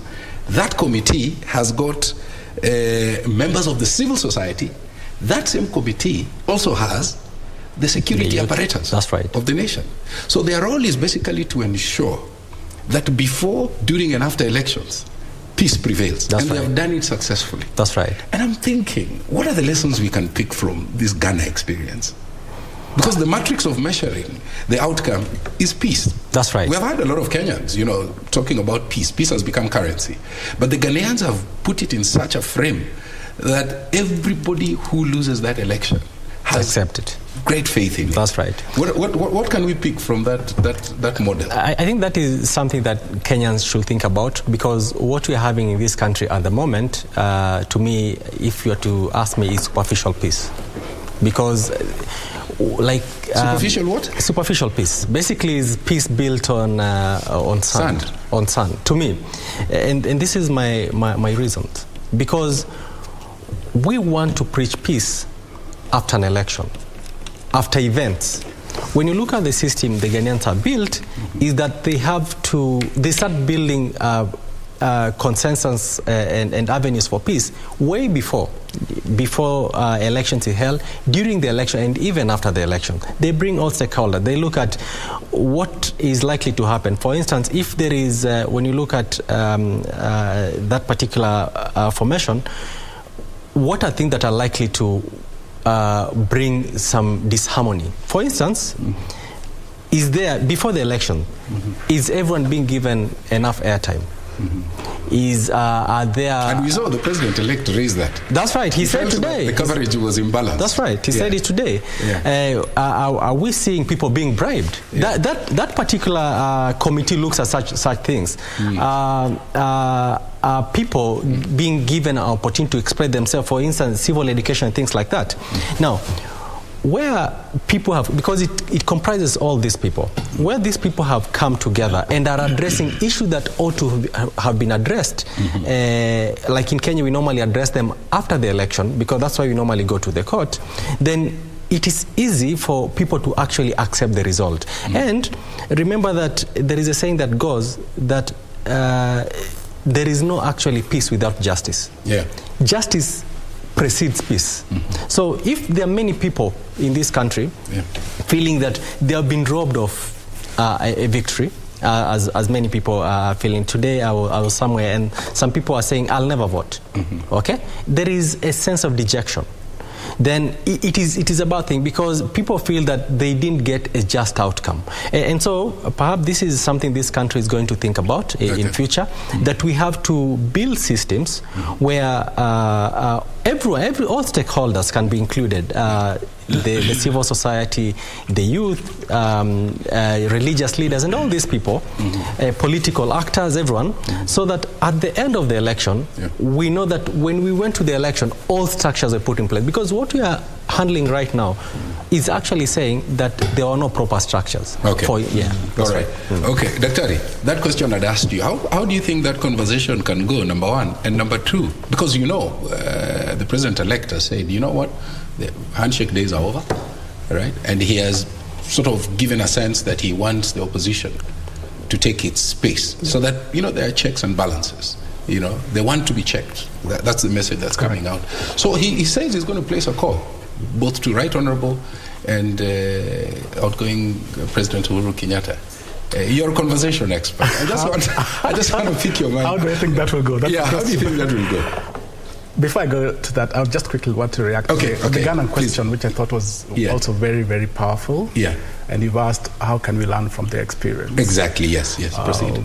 My thinking is, it takes a lot of discipline and humility to do what the Ghanaians are doing. For me, it's as basic as that. If you look at our politics, it's very toxic. Our politics is very toxic, and it's full of bravado. Now, from that position alone, to build a position of trust where you can be assured of a sustained continuity of peace and cohesion, then that becomes a big, big challenge. So we are different in that sense. I've had the privilege of socializing with Ghanaians, so I can attest to that. Another question that you also asked that I thought was very powerful was the outgoing president's remarks about what has happened in Supreme Court today. Exactly. And the fundamental question is, how then do you have the same data in two different occasions and still arrive at a different determination? That's curious if anybody was to ask you that. But you must recognize that he is the CEO of the country. You must recognize that he's the commander-in-chief of the country. Is there information that he has that is not in the public domain that makes him make those remarks? Because those are very powerful and weighty and damaging comments, in my view. But if I was to wear my academic hat to respond to the same question, and then with the humility and tremendous respect, I would say it is not uncommon to have the same scenario and arrive at totally two different determinations on a matter, because it depends with what variables were at play then and the variables that are at play now. And I think both Wakilis have done a very good job of trying to explain how that looks like. With regards to your question, how the conversation will go. It's likely to go. Yeah, I'm seeing a president who is already occupying his space as the new commander-in-chief. And he is dictating the proceedings and how he expects those to go, as would be expected of anybody else who is taking office. Granted, there's a bit of a frosty relationship here. So somebody wants to be seen to be actually, taking charge of what needs to happen. And that is not unusual. I have no problem with that. To the question of the call, it will be a difficult conversation, because I believe one section of the pair is still in a space of pain. That's what I think. Things did not go the way it was expected. So I would hope and urge that the incoming president does this from a place of humility, where, with magnanimity, you take the accolades that comes with his success, you recognize or you become sensitive to the pains that the other people may be suffering as you try to shepherd the country going forward. Okay.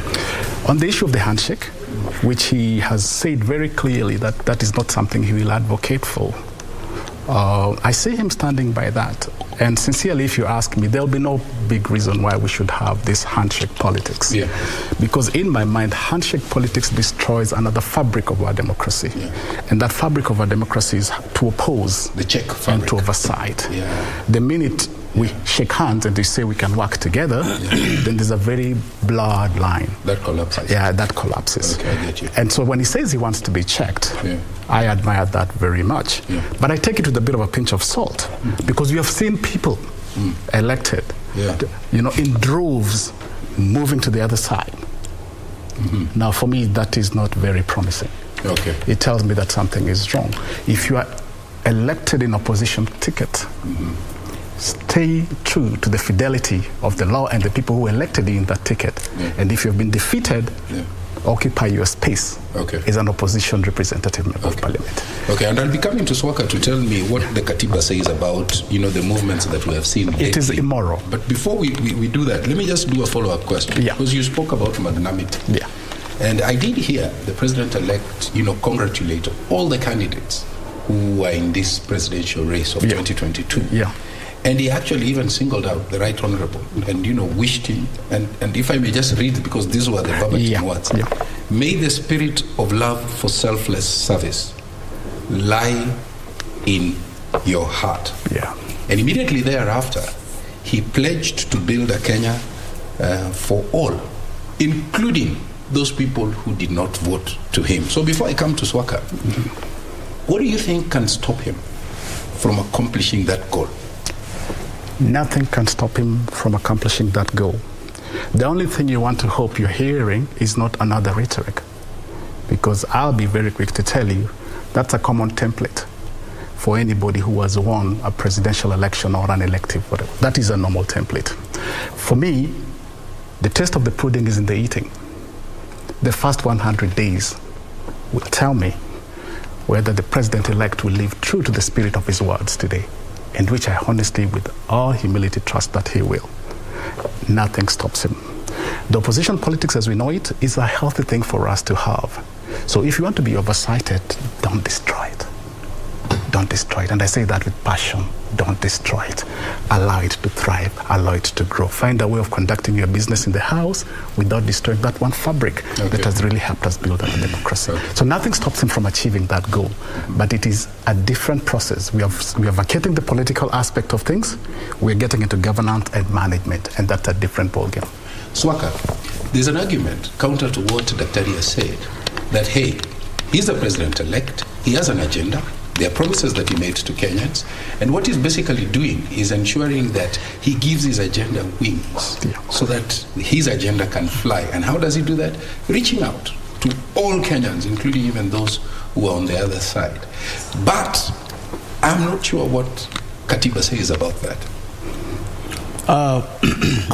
Now we are in a very different dispensation where we're dealing with coalitions. And all coalitions, all members of party members to a coalition are basically registered, unlike before. And there is a... And that registration is deposited with the Register of Political Parties. So there are timelines, there is substance, there is content, there is behavior, all captured. Before that, we used just to have amorphous organizations or interactions. But right now, everything is anchored in law.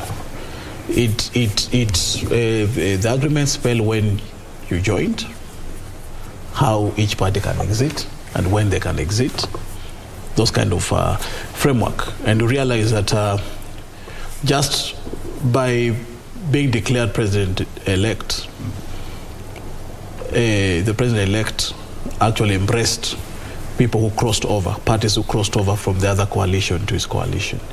If truly you're saying, no handshake, I want a strong opposition, don't weaken the opposition. Because by doing that, basically what you're doing is to weaken the opposition. That will be. Because then what follows is that you'll be getting numbers to your side to the extent that the opposition gets weakened in terms of numbers, and then it's easily beatable when it comes to voting and debates and whatever in parliament. And so if, peradventure, the president-elect says, I want to see, I'm committed to seeing a very strong opposition. I want to see this democratic space of Kenyans increasing and rising up. I want to be checked, I want this government to be checked seriously. Then let the opposition be. But you cannot have both. You can't have parties join you and numbers join you. Then you say, I'm ruling out a handshake with the main party. I think that that's marks of pretense. Again, the issue of handshake has never been to destroy opposition. The issue of handshake has been to bring a country, and more particularly a very fragmented country like ours, together. Reason being, when I look at my maths here, 22 million people registered as voters. Let's say Kenyans were 40 million, but 22 million people registered as voters. The ones who didn't come out to vote were about 7 million. The ones who voted were 14 million. And this 14 million, the difference between the winner of the presidential race and the person who followed is only 200,000. So we're having a country that is totally split.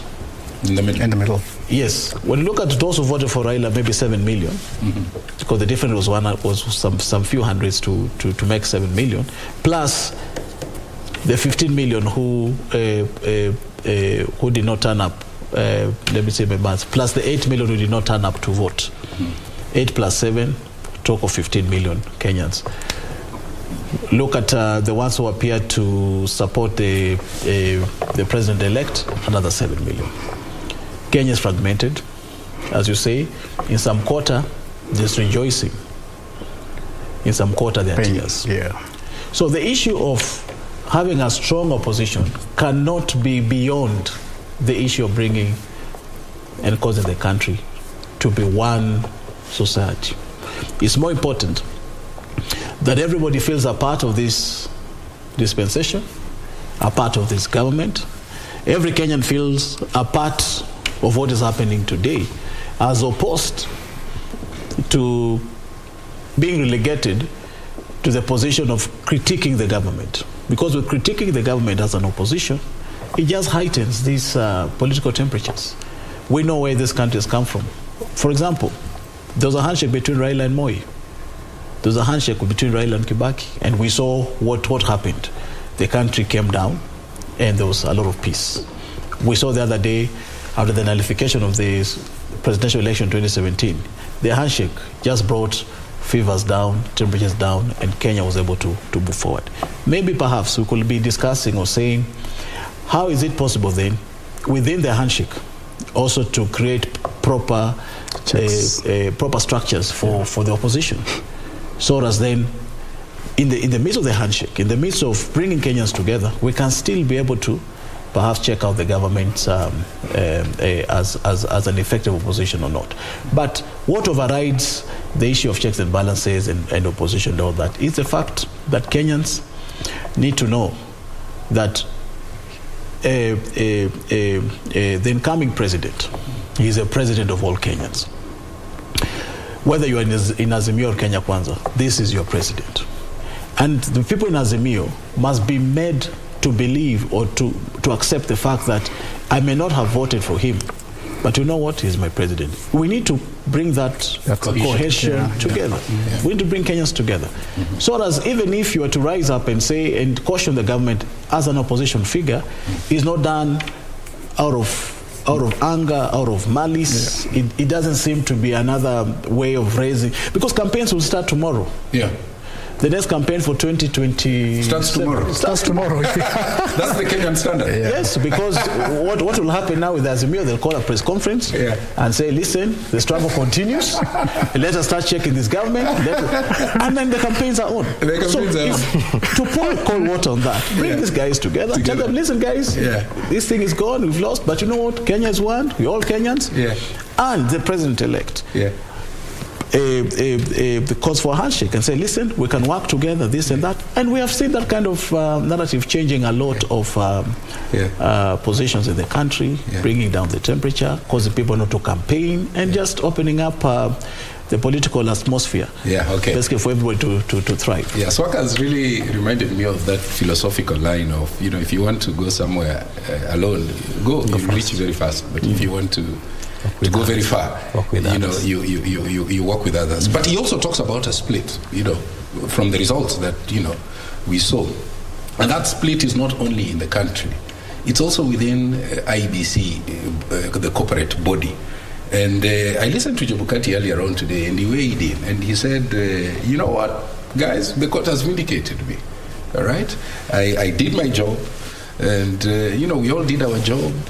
But what stood out for me was he said that the 4 dissenting commissioners remain part of the body corporate called IEBC. And going forward, I'm just wondering, fine, it was done in the public. So how do we ensure that the center holds? Swaka says election begins in earnest tomorrow. So how do we advance towards Kenya's true north, knowing that that's the IEBC that, I think actually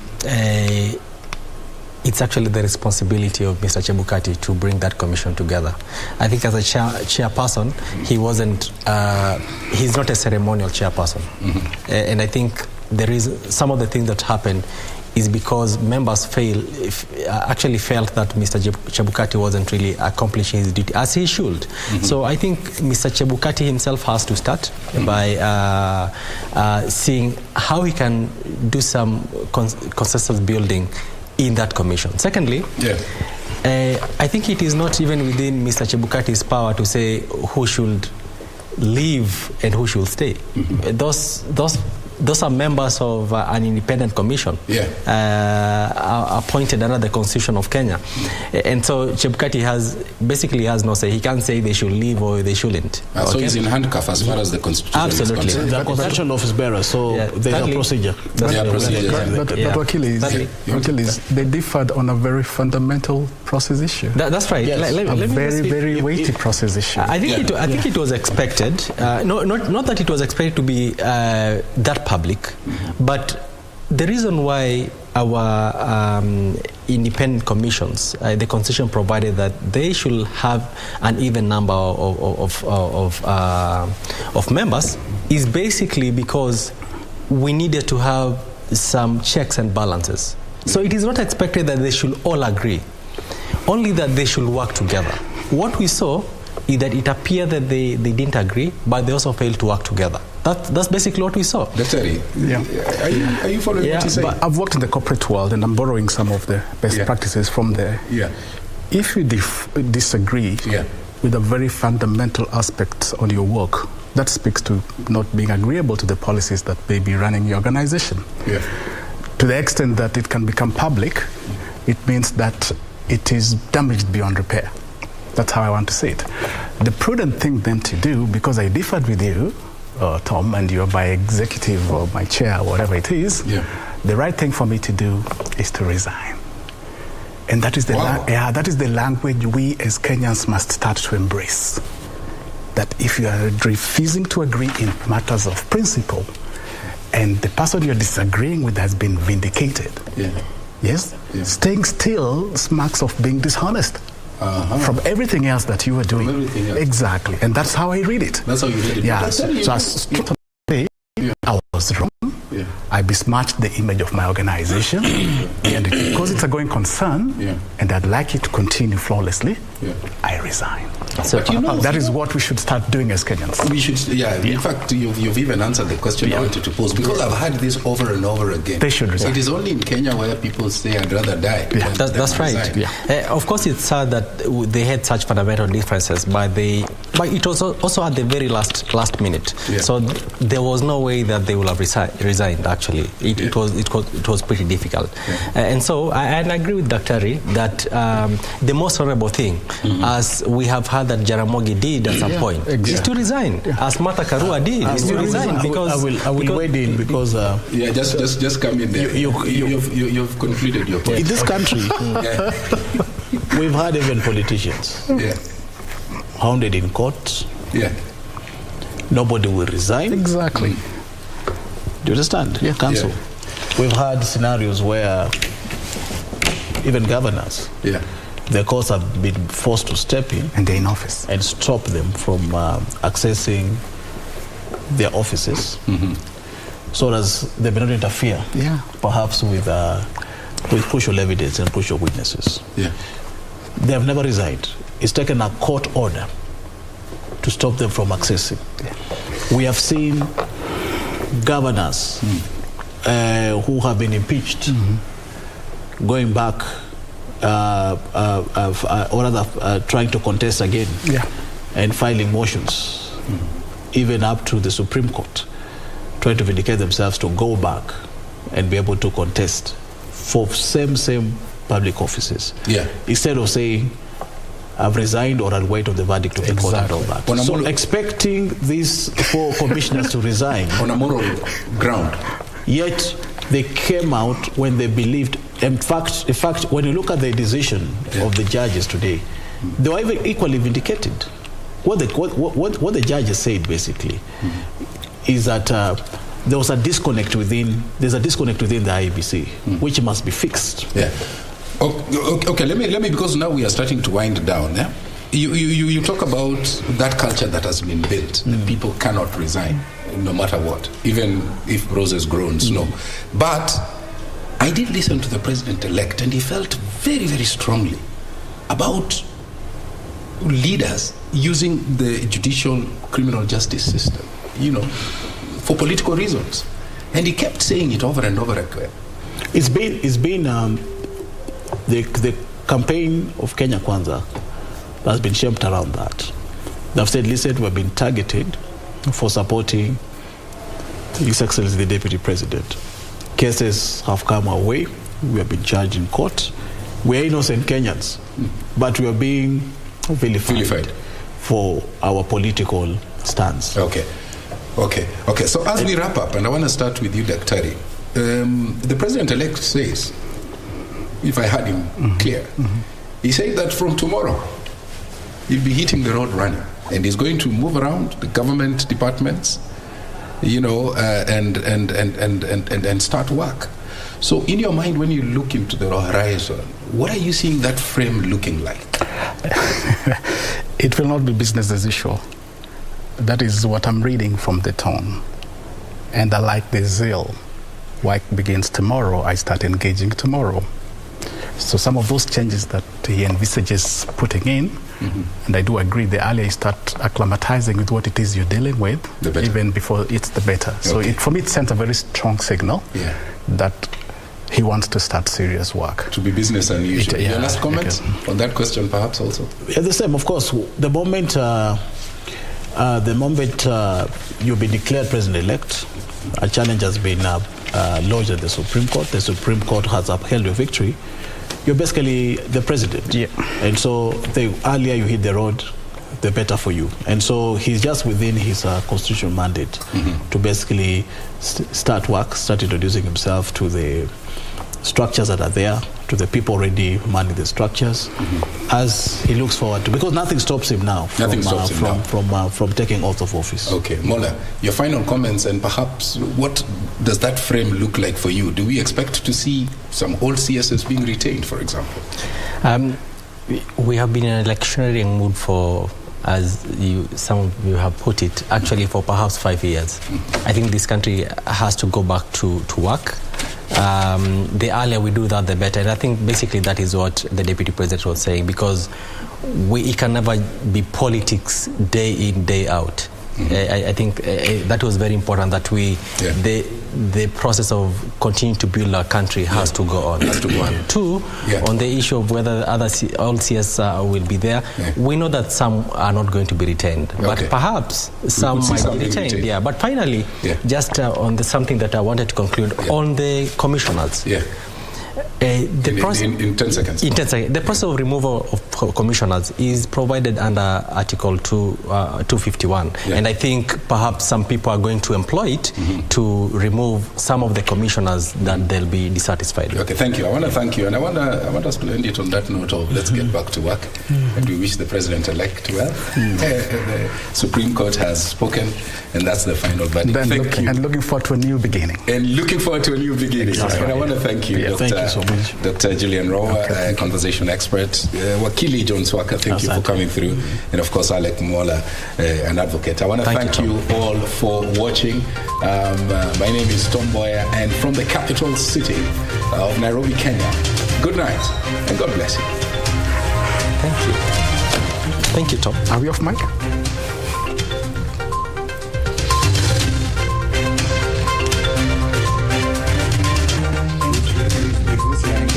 Smiling in the style of a Maipa wife.